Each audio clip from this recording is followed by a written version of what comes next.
वाले हैं दंड चुंबक और धारावाही परिनालिका जो होती है इसमें समानताएं और असमानताएं किस प्रकार से होती हैं।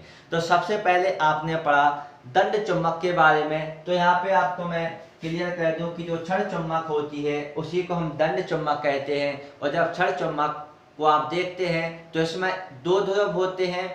एक ध्रुव आपका क्या कहलाता है, उत्तरी ध्रुव कहलाता है, और दूसरा ध्रुव आपका क्या कहलाता है, दक्षिणी ध्रुव कहलाता है। तो यही सेम कंडीशन आपकी किस में पाई जाती है, धारावाही परिनालिका में भी पाई जाती है। इसमें भी आपके दो ध्रुव होते हैं, एक उत्तरी ध्रुव हो जाएगा और एक क्या हो जाएगा, दक्षिणी ध्रुव हो जाएगा। दूसरा बिंदु आप देखते हैं, जब हम क्या कहते हैं क्षण चुंबक को स्वतंत्रता पूर्वक धागे की सहायता से बांध करके लटका देते हैं, तो जो क्षण चुंबक होती है ये सदैव उत्तर और दक्षिण दिशा में ही ठहरती है। ये आपको चुंबक के गुणों के बारे में बताया गया था। इसी प्रकार जो आपकी धारावाही परिनालिका होती है इसको भी जब आप धागे की सहायता से स्वतंत्रता पूर्वक लटका देते हैं तो जो क्षण चुंबक की भांति जो व्यवहार था वो व्यवहार आपका किसमें पाया जाता है, धारावाही परिनालिका में भी पाया जाता है। यानी धारावाही परिनालिका भी सदैव उत्तर और दक्षिण दिशा में ही ठहरती है। इसके बाद आप देखेंगे क्षण चुंबक के सजातीय ध्रुवों में प्रतिकर्षण और विजातीय ध्रुवों में क्या होता है, आकर्षण होता है। देखिए सजातीय ध्रुव यानी समान ध्रुव, एस एस को जब आप एक दूसरे के पास लाएंगे या फिर एन एन को एक दूसरे के पास लाएंगे तो प्रतिकर्षण होगा। और जब विजातीय ध्रुव यानी विपरीत ध्रुवों को एक दूसरे के पास लाया जाता है, यानी एक चुंबक का एन सिरा और दूसरे चुंबक का एस सिरा दोनों को एक दूसरे के नजदीक लाते हैं तो इनमें क्या होता है, आकर्षण होता है। तो सजातीय ध्रुवों में तो क्या होता है, प्रतिकर्षण होता है। लेकिन जो विजातीय ध्रुव होते हैं, विजातीय ध्रुवों में कौन सी क्रिया होती है, आकर्षण की क्रिया होती है। यही सेम कंडीशन आपके अप्लाई होती है धारावाही परिनालिका के ऊपर। धारावाही परिनालिका में भी यही प्रोसेस होती है। यदि सजातीय ध्रुव हैं तो वहां पे भी आपका प्रतिकर्षण होगा, और यदि विजातीय ध्रुव हैं तो वहां पे आपका क्या होगा, आकर्षण होगा। चलिए नेक्स्ट बिंदु की ओर हम यहाँ पे चलते हैं। तो जो क्षण चुंबक होता है, क्षण चुंबक चुंबकीय प्रेरण यानी हम सीधा कह सकते हैं कौन सी क्रिया को प्रदर्शित करता है, प्रेरण की क्रिया को प्रदर्शित करता है। जो क्षण चुंबक होगा, क्षण चुंबक में प्रेरण की क्रिया प्रदर्शित इसके द्वारा की जाती है। यही सेम कंडीशन आपके अप्लाई होती है धारावाही परिनालिका में। तो धारावाही परिनालिका भी प्रेरण की क्रिया को क्या कहती है, प्रदर्शित कहती है। चूंकि ये समानताएं थी, समानता यानी सेम कंडीशन दोनों में अप्लाई होती है। इसके बाद अब हम देखते हैं असमानताएं।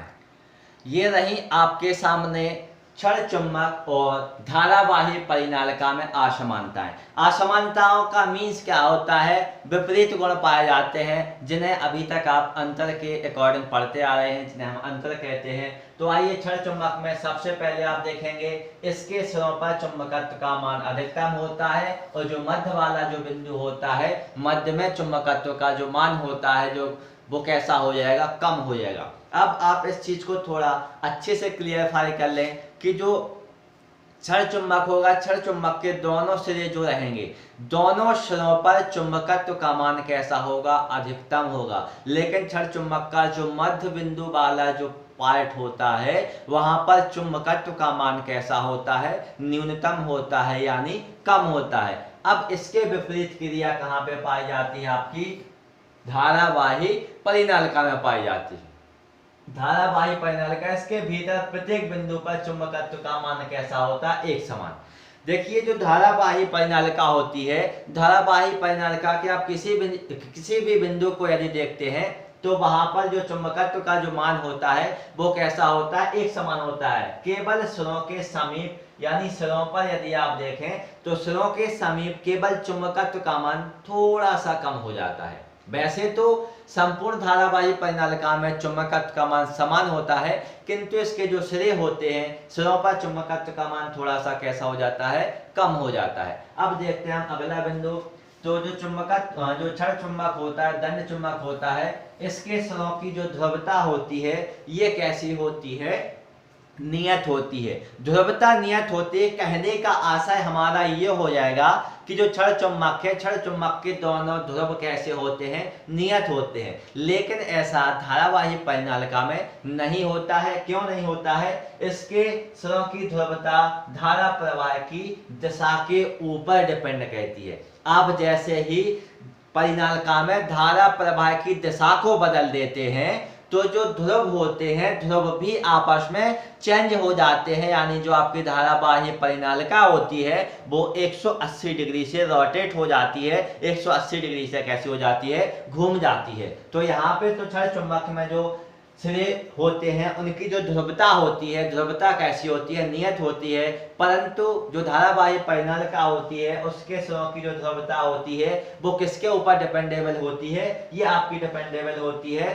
धारा प्रवाह की जो दिशा होती है उसके ऊपर ये डिपेंड होती है। अब अगला गुण देखेंगे क्षण चुंबक में। इसका चुंबकत्व कैसा होता है? स्थायी होता है। यानी क्षण चुंबक में चुंबकत्व का जो गुण पाया जाता है वो स्थायी होता है, लेकिन ऐसा धारावाही परिनालिका में नहीं पाया जाता है। इसका चुंबकत्व किसके ऊपर डिपेंड करता है? धारा प्रवाहित होने के मान पर। यानी जब तक आप परिनालिका में विद्युत धारा को प्रवाहित करते हैं, जब तक आप धारावाही परिनालिका में क्या करते हैं? विद्युत धारा को प्रवाहित करते हैं, जब तक धारावाही परिनालिका में चुंबकत्व का गुण पाया जाता है। और जैसे ही धारा का प्रवाह क्या कर देते हैं, आप बंद कर देते हैं, तो जो धारावाही परिनालिका होती है इसमें चुंबकत्व का गुण भी कैसा हो जाता है? समाप्त हो जाता है। तो ये आपको मैंने अभी बताए क्षण चुंबक यानी दंड चुंबक और धारावाही परिनालिका दोनों में आपने देखी समानताएं यानी सेम सिचुएशन देखी। उसके बाद हमने देखी असमानताएं यानी अपोजिट जो कैरेक्टर्स इनके होते हैं ये देखे।